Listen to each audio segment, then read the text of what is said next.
Hello, and welcome to a very special Mindful Monday. This month, in honor of Mental Health Awareness Month, we are going to be embarking on a journey, a transformative journey, I will say. Together, we will explore how our environment and the structures of modern living really influence our mental health, and why a deeper understanding of these factors is essential for our healing.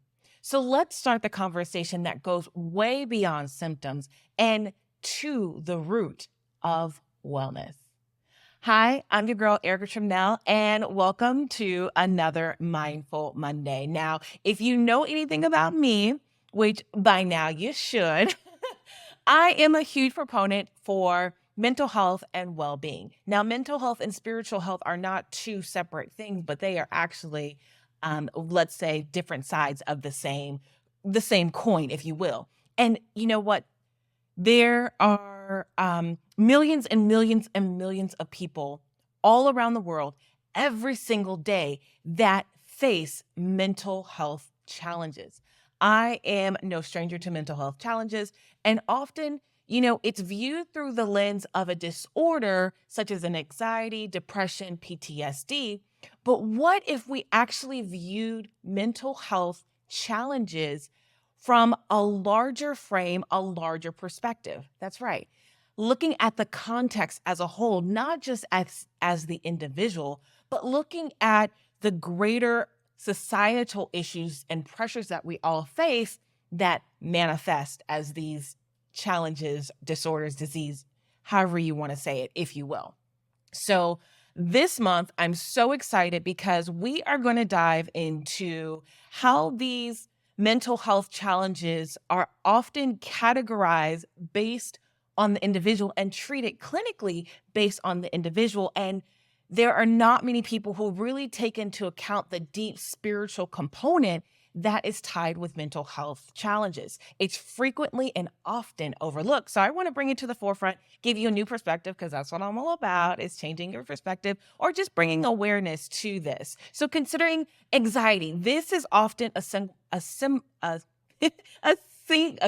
I can't speak right now.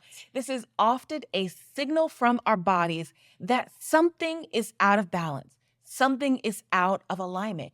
And when we think about this from a spiritual perspective, the viewpoint is that anxiety can really be that signal that helps us call ourselves back into alignment with our values and beliefs, our core values and beliefs. So think about that for a second, right? That's what anxiety is you are not tied to your belief system and to your values. You are kind of floating off in the ether, if you will. And by realigning yourself, taking some time to reassess, then there goes the anxiety because you are grounded in your belief systems. You are grounded in your values. And this is something that I deal with clients. That's why my coaching takes the spiritual perspective, because it is my belief, and that's the way that I practice, that everything has a spiritual component to it. And oftentimes than not, we haven't taken the time, because most of us weren't given the tools to assess what it is that we truly value and how it's showing up or not showing up in our lives, and what we can do to ensure that we are grounded in that in which we actually believe in. We all get bombarded daily with messages and what we should do and shouldn't do. And I've got clients with a case of the shoulds, if you will. And listening to that outside noise, we've been programmed to always go outside for things, outside for happiness, outside for love, outside for self-worth, outside for value. But all of that is actually found within. It's found within when you know who you are, who your beliefs are, your values. It's something that you yourself have created based on where you want to be in life and how you measure success, not just taking in from what the outside noise from society and what they say we should be measuring success, or how you should be measuring whether or not you're a successful individual or not. But it's that. So not being grounded in your own belief system causes this disconnect, and this disconnect can lead to so many different um, mental health challenges. We'll say, I don't want to say illnesses or disease. Well, I mean, I if we break down dis-ease and we break down disease, it's dis-ease. You are not at ease. So to bring yourself back into ease, to be able to regulate yourself, you got to be grounded to something. So it starts from the basics, from the beginning. What are your belief systems? What are your core values, and taking that assessment and using that lens to view your life. Because when you use your belief system to view your life versus using somebody else's belief systems or what somebody else says, you look at your life in a completely different way. Things that used to bother you no longer bother you because you're grounded in what it is that you believe in, your own truths. So somebody else's truths don't phase you. It it doesn't mean anything to you because you haven't given it meaning, because it's not connected to your core value. So sorry, I was on my little soapbox for just a little hot second, but I really wanted to hone in on that fact. And in so many different cultures, conditions are not just treated, but they are meant to be understood as a misalignment of life force of your soul and a deeper connection for peace. It's not looked at, you are a bad person, or, you are depressed, but what are some things that are going around you that are causing the depression, which would be the symptom, right? So let's figure out the root cause. What is it you're dealing with internally? What is it you're dealing with? Pressures from, your family, the environment, the city, the culture, the tribe, whatever that is manifesting this depression or this anxiety in your life. So, like I said, I'm so excited because we get to kind of travel the world, and I'll talk about mental health from a different lens, a different perspective. And just to give you a little idea, when we think about like the Tibetan culture, mental disturbances they're often approached they're often approached with practices that help restore the person from the spiritual perspective, restore that balance. Same thing Brazil, there are healing traditions that address mental health through communal rituals where everybody gets together. This isn't something that someone sits in their home by themselves in silence, or just a one-on-one session with a practitioner or therapist. This is something the whole community gathers around. Now, I want you to think about that. What if we, as a society, a Western society, what if we took that standpoint? What if we took that approach when it comes to mental health challenges? Think about all the people who are right now dealing with mental health issues. Think about all the kids, the uptick we've seen with mental health challenges. Think about all of the, people who have attempted suicide. Imagine if us, not just, their spouse or partner or child cared about them and wrapped their arms around them, but imagine if the community came together. Well, this is what they do in Brazil. They have communal gatherings where they support people who are going through challenging times.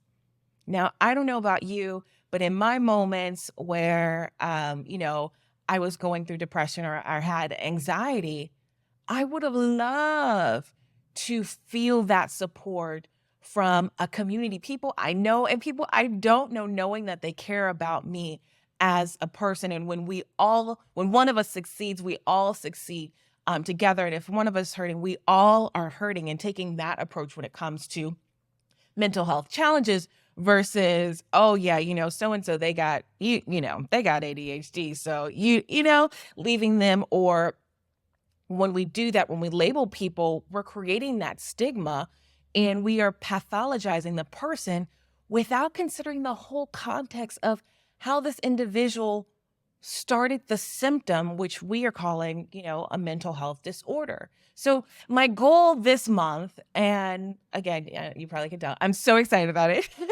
My goal this month is really to challenge these narratives, to challenge the stereotypes, and show you how these different perspectives and maybe what can we take, what can you take? Because I don't want this to be, I don't want to have the hero or the savior mentality, but I really believe that giving people the knowledge, giving people tools, and allow them to fish however they see appropriate for themselves. Some people, you'll listen and this sounds great. Some people might take a few nuggets. Some people might take everything that I'm saying and apply it to their lives. I don't believe that there is one path to success, that there's one path to wholeness, that there's one path to spiritual health and well-being.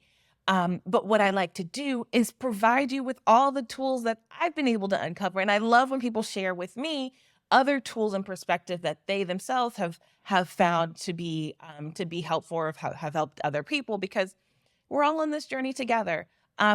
My challenges that I deal with are different than your challenges, but that doesn't mean I can't learn anything from you. That doesn't mean that you don't have anything, to teach me. And so by integrating some of the perspectives when it comes to mental health and spiritual practices, this can help us maybe think about mental health a little bit differently, and maybe get to the root of mental health challenges. So this month, each episode, I kind of want to guide us through maybe a few of the larger mental health problems we see in society, and how our environment, how lifestyle and the connection or the lack of connection, the spiritual aspect really contributes to mental health, and how spiritual practices can really help overcome this and get to the root of what's going on with individuals when we have those times. For some of us who suffer from seasonal depression, right?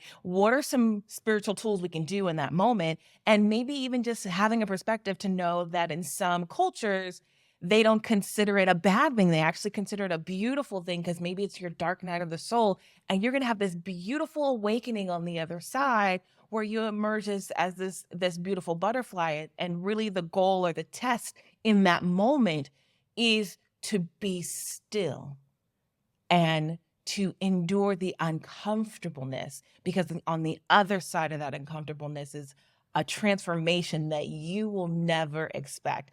And I say this with some different energy, because I know what it's like. I've definitely gone through that type of mental challenge, if you will, or mental gymnastics. And one of the things that I talked about in my last video, plant medicine, and how helpful that can be when you go through some of these challenges. So that will be some things that I incorporate during this month. Again, I'm so excited to give you different perspectives on mental health challenges, and how we can use spirituality and perspectives from other cultures to help us reframe our thought process. So thank you so much for joining me today. As we get more awareness together, this is about gaining enlightenment and giving us another path that we can take to wholeness, to spiritual health and well-being. So together, let's shift the paradigm when it comes to mental health and truly figure out what is the actual root cause, right? What are the challenges, and how we all play our part in creating these symptoms that manifest in different individuals at different times and points in their lives, and how we as a society, as a whole, as a spiritual community, can really wrap our arms around it and help shed the stigma and empower individuals together.